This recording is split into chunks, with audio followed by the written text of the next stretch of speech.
Notre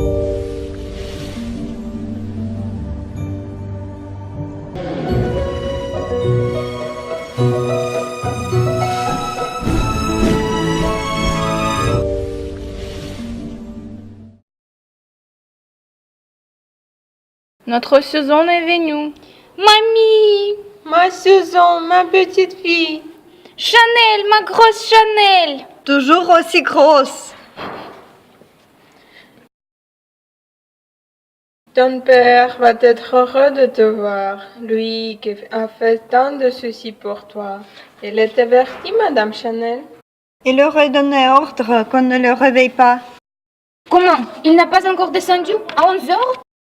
Il doit être fatigué, il se tue à la tâche. Il a dû lire toute la nuit, sans doute. Ah, que c'est bon de se retrouver chez soi, ma chère vieille maison. Voici Louise, notre nouvelle femme de chambre. Bonjour Louise. Bonjour, mademoiselle.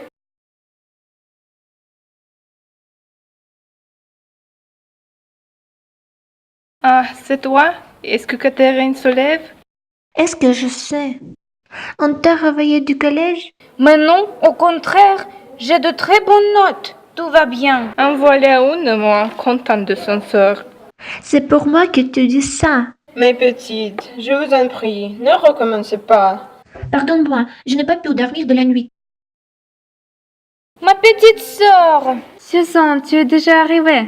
Et papa, il n'est pas encore réveillé? Quel flemmard. Puis-je aller réveiller monsieur? Je vous en prie. Il y a de la chance de pouvoir dormir.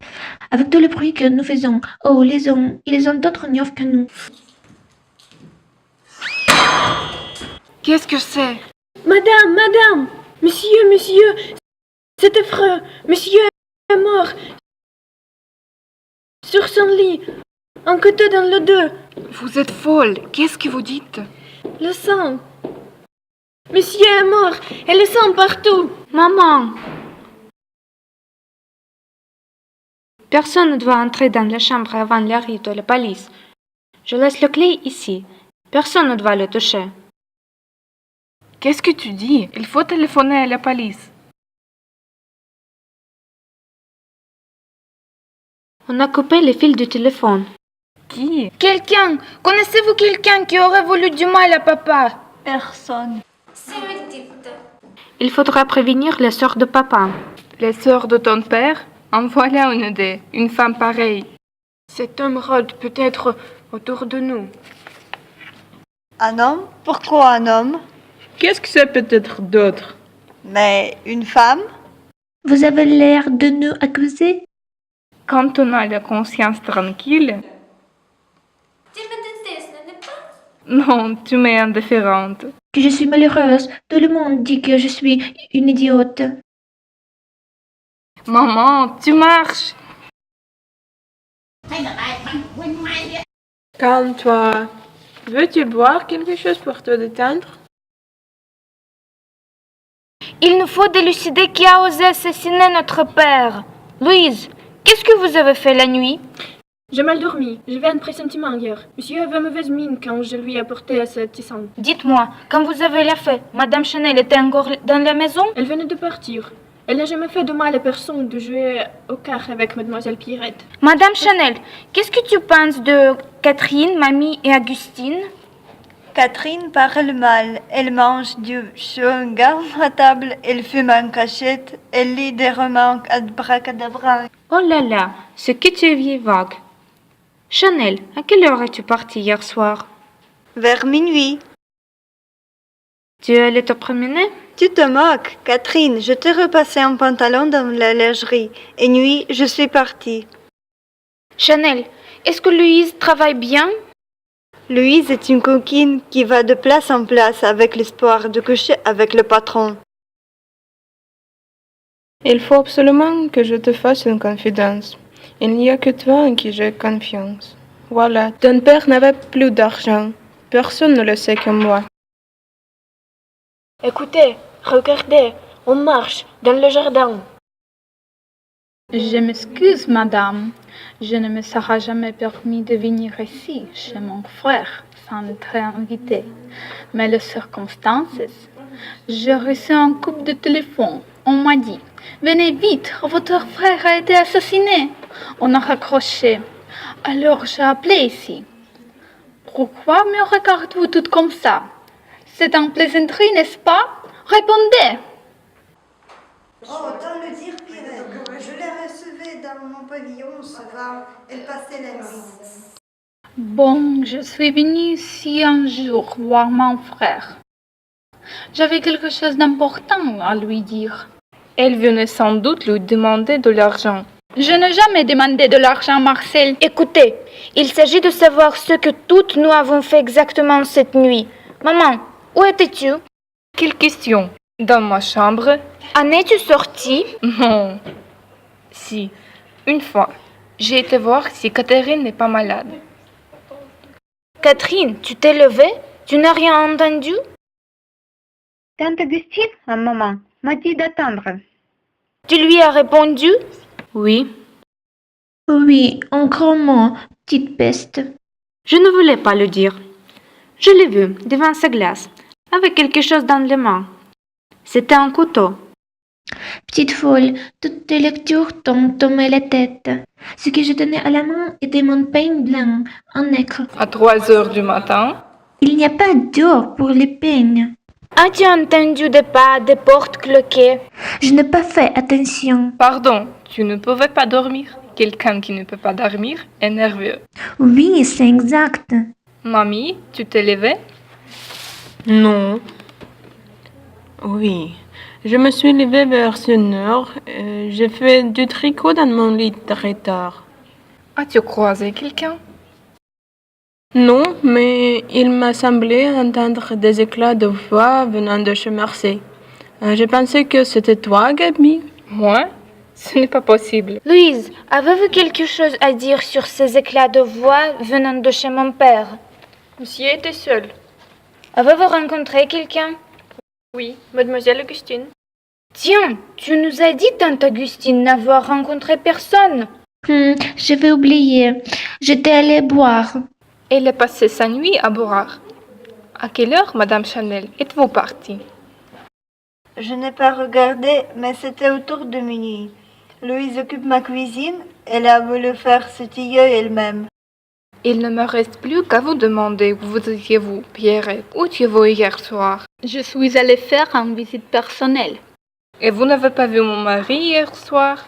C'est certain? Oui, c'est certain. Voilà, quand je montais son tuyau, le monsieur se serait avec lui. Je suis venue bavarder avec lui. J'avais le cafard. Maintenant, il n'y a pas de doute. L'assassin est parmi nous. Dis donc, Susan, tu as oublié d'interroger quelqu'un. Qui? Toi? Moi? Tu dis des bêtises, Catherine. Ta sœur est descendue du train ce matin sous mes yeux. Erreur, petite mère, erreur. Susan était dans la maison hier soir. Je t'ai vu entrer chez papa. Il était 4 heures du matin. Mais enfin, Suzanne, explique-toi. Oui, j'ai pris le train avec un jour d'avance. Je suis entrée chez papa et lui ai dit quelque chose de grave. Que devait-il nous dire? Je vais avoir un enfant.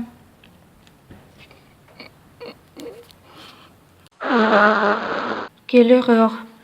J'ai lu ça dans le livre, mais jamais je n'aurais pensé que ça fasse cet effet. Alors, tu vas avoir un petit enfant? Comment est-il? Ton fiancé? Grosse bête, tu as tout le temps de penser à ça. Ce n'est pas de ton âge. Mon âge, toujours le même refrain. Faut pas lire, faut pas souffler dans la rue, ni lancer des pierres, ni fumer. Faut pas. Et zut alors. J'en ai assez, j'ai fait mes valises. Ah non, attendez. À partir de cet instant, il est interdit de quitter cette pièce. Parmi nous, une main. C'est l'assassin, oui. Et ce qu'il est de se cacher, c'est que des autres mains aussi, pour des raisons autres que le meurtre. Croyez-moi, pour découvrir l'assassin, il faudra que vous vous découvriez d'abord. Pierrette, c'est donc vous désormais qui êtes la dernière à avoir vu mon père vivant. Ah non, Louise a dû le voir plus tard et de plus près. Marcel et cette fille se connaissaient depuis 5 ans. Qu'est-ce que vous dites? Louise, vous connaissiez monsieur avant? Oui. Madame, j'ai tout compris.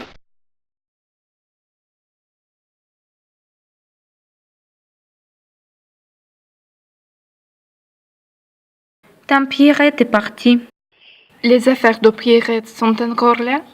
Oui, son sac. Oh, un revolver. Voilà ce qui a dû passer. Pierrette s'est disputée hier soir avec Marcel. Puis, il est allé se coucher tranquillement dans le pavillon, chez Chanel. À l'aube, elle est revenue tuer Marcel et, au lieu de rentrer chez elle après, comme elle nous l'a dit, il a attendu patiemment le moment de faire sa réapparition ici, prétextant un mystérieux coup de téléphone. Pierrette, ce revolver trouvé dans votre sac. On l'y a mis, je le jure. Et vous, je sais votre secret. Vous avez un amant. Autrement dit, j'ai tué mon mari parce que j'ai un amant? Ah non, je n'ai pas dit ça. D'ailleurs, ce sera trop simple. Je vais vous dire quelque chose de pire. Je quittais mon mari ce soir. Mes valises étaient prêtes. Pauvre Marcel. Il est toujours tout gobé. Et moi, maintenant, qu'est-ce que je veux devenir? Pierrette, cet argent que Marcel vous a refusé, je vous le donnerai. J'ai menti. Je ne me l'ai pas refusé. Mais je l'ai donné à un homme que j'aime. Il avait besoin de cet argent pour un voyage. Pierrette, qui est cet homme? Dites vite. Non, vous n'allez pas dire que c'est impossible. Qui est votre amant? Jacques Farnoux. Jacques, votre amant. Oui, c'est mon enveloppe, c'est mon argent. C'est l'argent de Marcel que Jacques vous donnait. Vous pouvez le reprendre. L'enveloppe est vide. L'argent n'y est plus. Quelqu'un savait.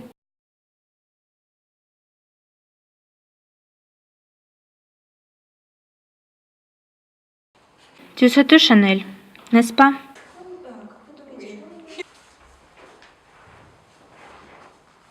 Alors, écoutez-moi. Un beau conte de Noël. Il était une fois un brave homme qui était entouré de 8 femmes. Hier soir, sa fille Catherine, cachée derrière la porte, a tout vu et tout entendu. Et voici ce qui se passe. À 10 heures, sa belle-mère, qui la recueille chez lui refuse ses titres. Une générosité peut sauver cet homme, mais la vieille est avare. Deuxième tableau. À 10h30, Augustine vient faire sa cour et baver les derniers boutons. Tante n'a pas tué papa. Il a couru sans plus. À 11h, sa femme, ma mère, lui fait comprendre qu'elle le quitte. À 11h30, Louise fait son entrée de vamp. Peu après, voici Pierrette. Il vient traire les vaches à lait. Enfin, Susan, sa fille, clandestinement arrivée de Londres, lui confie qu'elle est enceinte. Pour vous, c'est terminé. Il ne reste plus que moi. Tais-toi! Pauvre papa, je l'ai retrouvé à 6 heures ce matin. Il pleurait. Il m'a dit, tu es une gentille petite fille. Et il a dit, comme on doit être bien quand on est mort. J'ai eu pitié. Alors, j'ai eu une idée, l'idée de le libérer. Tu ne veux pas dire que c'est toi qui aurait... Qui parle de tuer? Papa n'a jamais été mort. Il est vivant, derrière sa porte. Tu en as assez entendu, papa. Tu es convaincu? Alors, j'arrive. Papa, non, non, c'était pour rire.